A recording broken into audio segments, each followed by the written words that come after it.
पुरुषः स परः पार्थिभक्तया लभ्यस्त्वन्नन्यः यस्यान्तः स्थानि भूतानि येन शरीरम् इदं ततम्।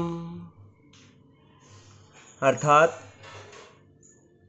भगवान जो सबसे महान है, अनन्य भक्ति द्वारा ही प्राप्त किए जा सकते हैं। यद्यपि वे अपने धाम में विराजमान रहते हैं तो भी वे सर्वव्यापी है और उनमें सब कुछ स्थित है।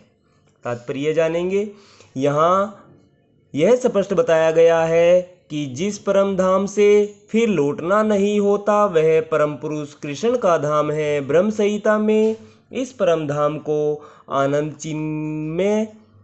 चिन्मय रस कहा गया है, जो ऐसा स्थान है जहाँ सभी वस्तुएं परम आनंद से पूर्ण है। जितनी भी विविधता प्रकट होती है वह सब इसी परमानंद का गुण है, वहाँ कुछ भी भौतिक नहीं है। यह विविधता भगवान के विस्तार के साथ ही विस्तृत होती जाती है, क्योंकि वहाँ की सारी अभिव्यक्ति पराशक्ति के कारण है। जैसा कि 7वें अध्याय में बताया गया है, जहाँ तक इस भौतिक जगत का प्रश्न है, यद्यपि भगवान अपने धाम में ही सदैव रहते हैं तो भी वे अपनी भौतिक शक्ति अर्थात माया द्वारा सर्वव्यापक है।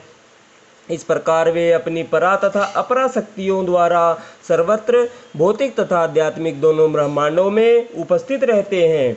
यस्यान्तः स्थानि का अर्थ है कि प्रत्येक वस्तु उनमें या उनकी परा या अपरा शक्ति में निहित है। इन्हीं दोनों शक्तियों के द्वारा भगवान सर्वव्यापी है।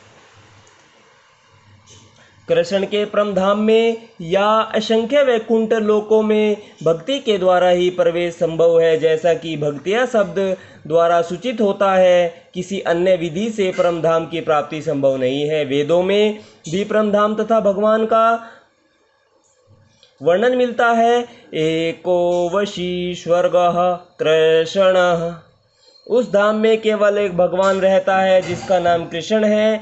वह अत्यंत दयालु विग्रह है और एक रूप में स्थित होकर भी वह अपने को लाखों स्वांशों में विस्तृत करता रहता है। वेदों में भगवान की उपमा उस शांत वृक्ष से दी गई है जिसमें नाना प्रकार के फूल तथा फल लगे हैं और जिसकी पत्तियां निरंतर बदलती रहती है। वैकुंठ लोक की अध्यक्षता करने वाले भगवान के स्वांश चतुर्भुजी है और विभिन्न नामों से विख्यात है। पुरुषोत्तम, त्रिविक्रम, केशव, माधव, अनिरुद्ध, हषिकेश, संकृष्ण, प्रद्युम्न, श्रीधर, वासुदेव, दामोदर, जनार्दन, नारायण, वामन, पद्मनाभादि।